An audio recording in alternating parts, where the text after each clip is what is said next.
చిన్న గ్రామంలో రామయ్య అనే భక్తుడు ఉండేవాడు. అతనికి దేవునిపై ఎంతో భక్తి ఉండేది. అతను ప్రతిరోజూ మందిరానికి వెళ్లి పూజ చేసేవాడు.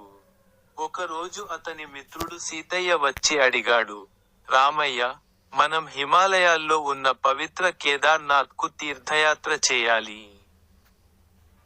రామయ్య ఆనందంగా అంగీకరించాడు.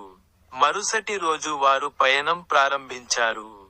మార్గమధ్యంలో విస్తారమైన అడవులు, నదులు, కొండలు చూశారు. తినడానికి తక్కువ ఆహారం, విశ్రాంతికి తక్కువ సమయం. కానీ వారి ధ్యాస ఒక్కటే, దేవుని దర్శనం. అదే సమయంలో, మార్గంలో వారికి ఒక పేద కట్టెలు తెచ్చి అమ్ముకునే వ్యక్తి ఎదురయ్యాడు. అతను ఆకలితో అలమటిస్తున్నాడు. రామయ్య తన వద్ద ఉన్న ఆహారం పంచిపెట్టాడు. సీతయ్య ఆశ్చర్యపడి అడిగాడు, మనకు తినడానికి తక్కువగా ఉంది.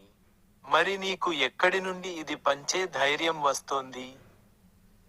రామయ్య నవ్వుతూ చెప్పాడు, మన తీర్థయాత్ర అనేది దేవుని చేరుకోవడం కాదు, మన మనసులో ఉండే కరుణను వెలికి తీయడం. దేవుడు మన కృషిలోనే కనిపిస్తాడు.